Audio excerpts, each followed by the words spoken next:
गेदेर हाबा मावफोरखौ जोंनि एरियायाव गेदेर हाबा मावफोरखौ जोंनि एरियायाव गेदेर हाबा मावफोरखौ जोंनि एरियायाव गेदेर हाबा जोंनि एरियायाव गेदेर हाबा जोंनि एरियायाव गेदेर हाबा मावफोरखौ जोंनि एरियायाव गेदेर हाबा जोंनि एरियायाव गेदेर हाबा जोंनि एरियायाव गेदेर हाबा मावफोरखौ गेदेर हाबा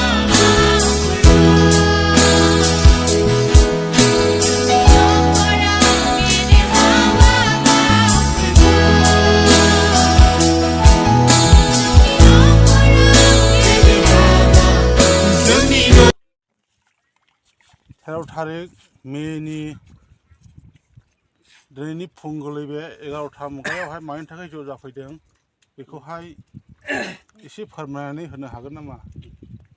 हामबायसै बे समावहाय मोजांसो बिथाङा आंनाव सोंबाय जोंनि मान होनो गोनां जोंनि बेसाद सेक्रेटारि बियो आरो दिनैनि बे गिदिर सानखौ मोननायजों लोगोसे जोङो 2016निफ्राय लानानै दिनैसिम लानानै जोङो गैयाब्लाबो जोङो 8 बार जाबाय जोङो बेबायदि प्रग्रामखौ खालामनाया दैनि फेयारखौ खालामनाया आरो लोगोसे जोङो बेबायदिनो बोसोरे बोसोरे जोङो मेसननिफ्राय आरो एरियानिफ्राय लानानैहाय जोंनि मोजां बेबायदिनो इसोरखौ गिग्रा आरो इसोरनि बोसोरनि सिङाव थाग्रा जोङो आलासिफोरखौ जोङो हांख्रायनानै बे दैनि फेस्टिभेलखौ लानाय जायो।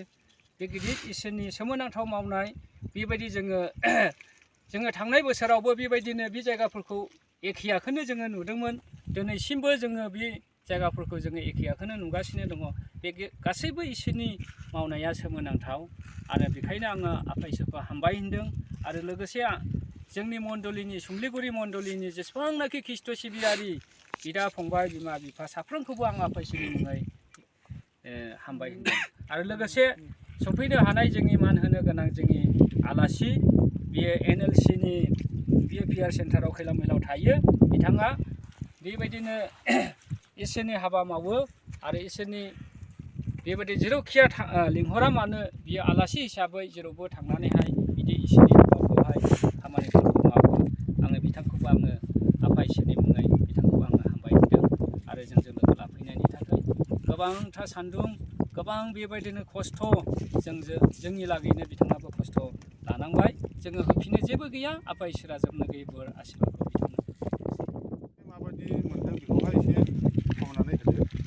आं गिबिसिन आफा इसोर जिसु ख्रिस्ट' गोथार आरो लोगोसे सुमलिगुरि मण्डलनि जेसेबां दिगनफोरनि आरो बयखौबो हामबाय होदों।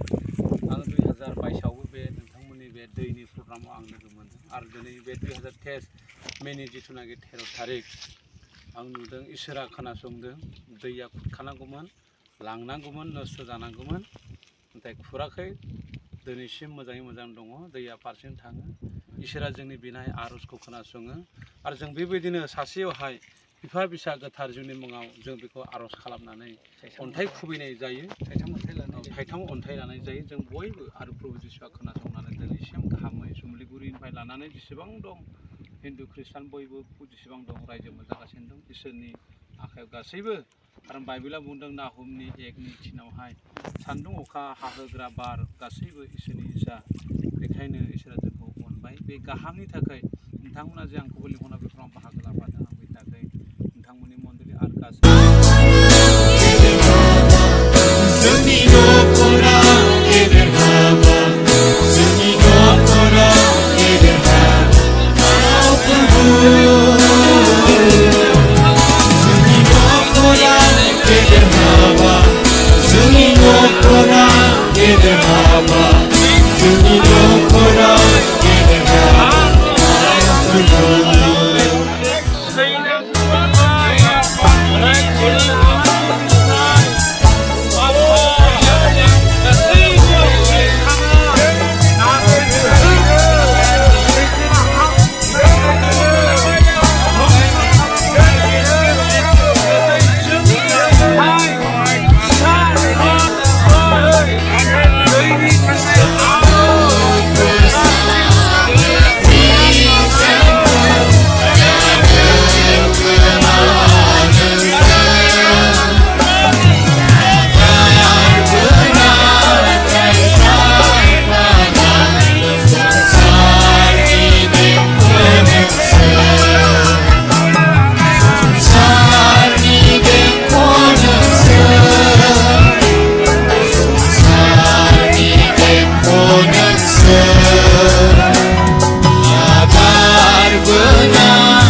खालाम उदै बासि आफा इसोरनाव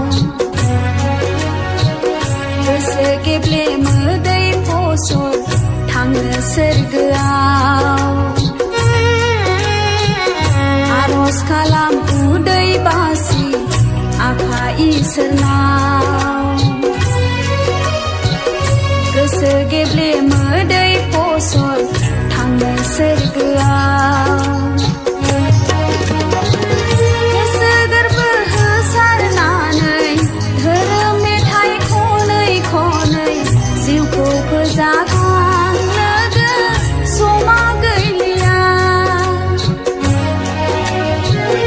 गोसो गोरबो होसारनानै धोरोम मेथाइ खनै खनै जिउखौ फोजाखां लोगो समा गैलिया लोगो समा गैलिया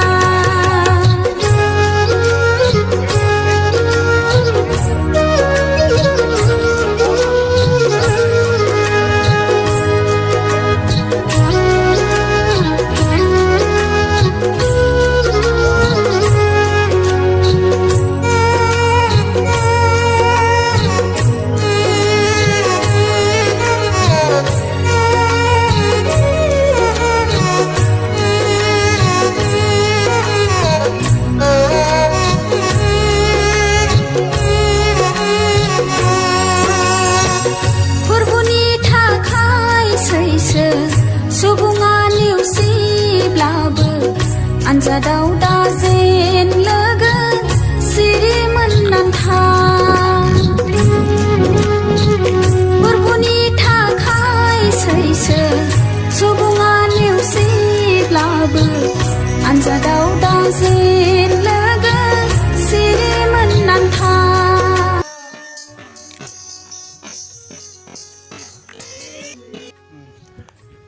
जोङो दिनै सोमलिबारि बेप्टिस्ट मण्डलिया मोनसे गोनांथार प्रग्राम लानानै नैबे दैलामबारियाव जोङो फैदों। बेनि ओंथियानो जाहैबाय जोंहा दै गेजेराव थानायखाय जोङो बेबादिनो इसोरनाव भरसा खालामनांगौ गोनां। गोबां समावहाय जोंनि बे गामिखौ खुरना लांदोंमोन आरो बिनि गेजेरजों गोथारफोरनि बिस'नायजों फास्टिं प्रग्रामनि जुगिदि जोङो इसोरनिफ्राय अननायखौ जों आरायग' मोननो हादों। गोबां हा खुरनायफ्रा जोंनि बन्द' जाबाय आरो जोङो बेखौनो जोङो लानानै जोङो 2015 मायथाइनिफ्राय लानानै दिनैसिम दिनैनि बे मेनि 13 थारिख 2023 मायथाइयावबो जोङो बेखौनो जोङो खालामनाय जादों। मैयानिफ्राय लानानै जों दिनैसिमाव उदै बासिना आर'ज खालामगासिनो दं। फुंनि 9टानिफ्राय लानानै जोङो बे 1टा बाजिसिमावहाय जोङो बे फास्टिं प्रग्रामखौ फोजोबगोन आरो दा जोबथा मुगा जोङो बे फास्टिंआवहाय जोङो बे जोबथा मुगाखौ जोङो दा नैबाव खालामफैबाय लानजाय खासिबारि लानजाययावहाय। दा जोङो गोबां प्रमानखौ जों मोनबोबाय। ओरैहाय जों आर'ज खालामनायफ्रा हाग्रा दिंखियाबारि हा खोखावनानै गालांजोब्बाय। बेखौनो जों प्रमान होनो हायो आरो गोबां समावहाय जोंनि बिसासिफ्रा माने जोंनि लागैहाय बिस'ना होलांनानै जोङो बे प्रमानखौ मोनगासिनो दं आरो जोङो खालामबाय थागोन बोसोरे।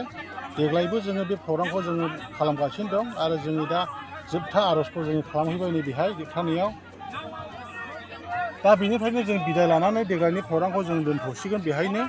दा जोङो बेखौनो मेसेज होनो सानदों गोबां जोंनि बे दै गेजेराव थानाय मानसिफ्रा दै जिं जिं थानाय मानसिफ्रा बे प्रग्रामखौहाय बयबो खालामोब्ला मोजां जागोन होननानै आङो बेखौनो मिथिहोनो सानदों। जोंनि खाथि खालानि गामिफ्राबो जोंखौहाय मदद होयो आरो बिथांमोनाबो आलादा एक्सट्रा प्रग्राम लानानै बे प्रग्रामखौ खालामनो हायो।